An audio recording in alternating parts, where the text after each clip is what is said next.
Assalamualaikum warahmatullahi wabarakatuh. Perkenalkan, nama saya Yasin Mutiara Sani dengan NIM 221 Saya akan menjelaskan 3 materi.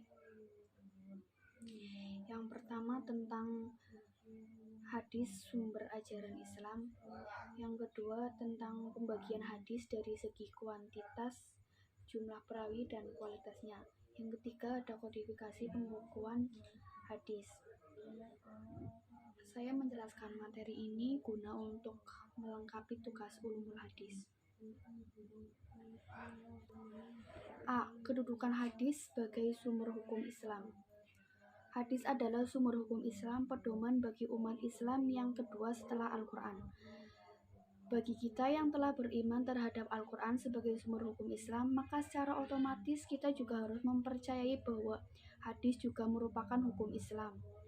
Bagi mereka yang menolak kebenaran hadis sebagai sumber hukum Islam, bukan saja memperoleh dosa, tetapi juga murtad hukumnya.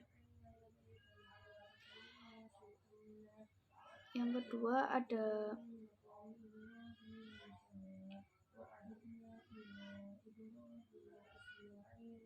kedudukan hadis sebagai hujah dalam syariat Islam. Kaum muslimin sepakat bahwa segala ucapan, perbuatan, atau takrir yang bersumber dari Rasulullah tentang masalah syariat atau masalah kepemimpinan dan pengadilan yang sampai kepada kita sanad yang sahih menjadi hujah bagi kaum muslimin dan sebagai sumber syariat di mana para mujtahid dapat menggali hukum syariat yang berkaitan dengan perbuatan hamba. Sunnah Nabawiyah adalah sumber yang kedua dari sumber hukum agama dan kedudukannya berada setelah Al-Quran dan wajib diikuti sebagaimana wajibnya Al-Quran. Dalil-dalil yang menunjukkan bahwa hadis adalah hujah, maka seandainya sunnah bukan sebagai hujah kaum muslimin yang wajib diikuti, tentunya tidak mungkin terlaksana perintah Al-Quran, kewajiban-kewajibannya, dan tidak mungkin pula ditaati semua hukumnya. Dari as-sunnah kita mengetahui secara rinci waktu-waktu sholat dan kewajiban lainnya yang disebutkan secara global dalam Al-Quran. Dengan demikian dapat ditetapkan bahwa apa yang benar datang dari sunnah Rasulullah menjadi hujah dan wajib diikuti. Yang ketiga, fungsi hadis dalam Al-Quran. Ada 3 fungsi hadis terhadap Al-Quran, yaitu bayan al-ta'kid, bayan al-tafsir, dan bayan al-tashri'. Sedangkan fungsi hadis sebagai bayan nas adalah menghapus ketentuan hukum dalam Al-Quran.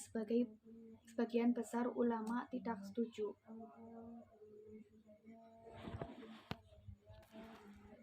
Bayan al-ta'kid berfungsi sebagai penguat hukum yang sudah ada dalam Al-Quran. Fungsi bayan al-tashri' yaitu menetapkan dan membentuk hukum yang tidak terdapat pada Al-Quran. Bayan al-tafsir berfungsi sebagai pemerinci hal-hal yang disebut mujmal atau umum. Materi yang kedua, pembagian hadis dari segi kuantitas, jumlah, perawi, dan kualitasnya. A. Pembagian hadis dari segi kuantitas atau jumlah perawi. 1. Hadis mutawatir. Secara etimologis, mutawatir sama artinya dengan mutatabi, yaitu yang beriring-iringan antara satu dengan lainnya. Secara terminologis, hadis yang diriwayatkan oleh sekelompok orang yang menurut adat mustahil mereka bersepakat untuk berdusta. Hal ini seimbang sejak dari awal sanad hingga akhir sanad serta tidak ditemukan kejanggalan pada setiap tingkatan. Hadis mutawatir dibagi menjadi 2, yaitu mutawatir lafzi dan mutawatir maknawi. Mutawatir lafzi adalah hadis yang secara tekstual diriwayatkan persis sama baik redaksi maupun bentuknya oleh sekelompok orang yang tidak mungkin mereka bersepakat untuk berdusta sejak dari awal sanad hingga akhir.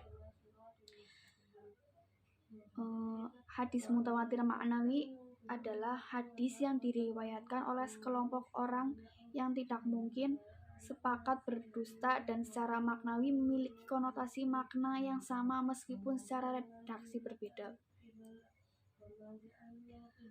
2. Hadis sanad. Hadis sanad terdiri dari 3 jenis, yaitu masyhur, aziz, dan gharib. Hadis masyhur. Yang pertama, hadis masyhur. Ibnu Hajar menyatakan bahwa yang dimaksud dengan hadis masyhur adalah hadis yang memiliki jalur periwayatan lebih dari 2 jalur, tetapi tidak mencapai tingkatan mutawatir. Yang kedua, hadis aziz. Hadis aziz adalah hadis yang diriwayatkan oleh 2 orang rawi dan 2 orang rawi yang lain. 2 orang rawi dari orang rawi yang lain. 3. Hadis gharib. Hadis gharib matan dan sanad, yaitu hadis yang matan seperti itu hanya diriwayatkan oleh orang rawi. Hadis jenis ini juga disebut sebagai hadis gharib mutlak. Gharib para sanad, yaitu hadis yang diriwayatkan melalui jalur sahabat lain secara single. Gharib pada matan, yaitu hadis yang secara single memiliki matan yang berbeda dengan yang lain.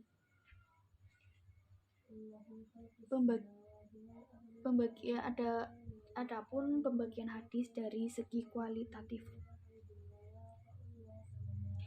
dibagi menjadi 3, yaitu sahih, hasan, dan dhaif. Hadis sahih adalah hadis yang diriwayatkan oleh rawi yang adil, kuat hafalannya, sanadnya bersambung, tidak ganjil dan tidak cacat. 2. Hadis hasan. Hadis hasan memiliki kriteria yang sama dengan hadis sahih, hanya berbeda dalam hal hafalan perawinya. Ketiga, hadis dhaif adalah hadis yang tidak memenuhi salah satu syarat-syarat hadis sahih maupun hasan.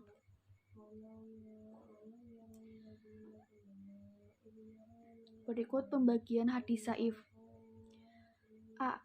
Dhaif karena terputusnya sanad, yaitu hadis muntaki, hadis mu'allaf, hadis mu'dal, hadis mursal, hadis mudalas. Dhaif karena rawinya tidak adil, ada hadis matruk, hadis munkar. Terus hadis karena lemahnya hafalan, ada hadis mudraj, hadis mutarib, hadis maklub. Yang keempat, dhaif karena kejanggalan dan kecacatan, ada hadis syah, hadis mu'alal. Kelima, ada dhaif karena sandarnya, yaitu hadis mauquf dan hadis maktub. Materi yang ketiga, kodifikasi pembukuan hadis.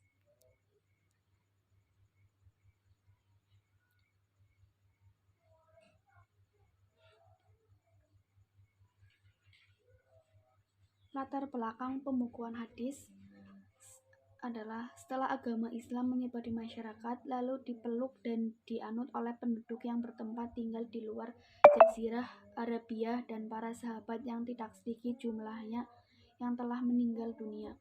Maka hadis perlu diabadikan dalam bentuk tulisan dan dibukukan.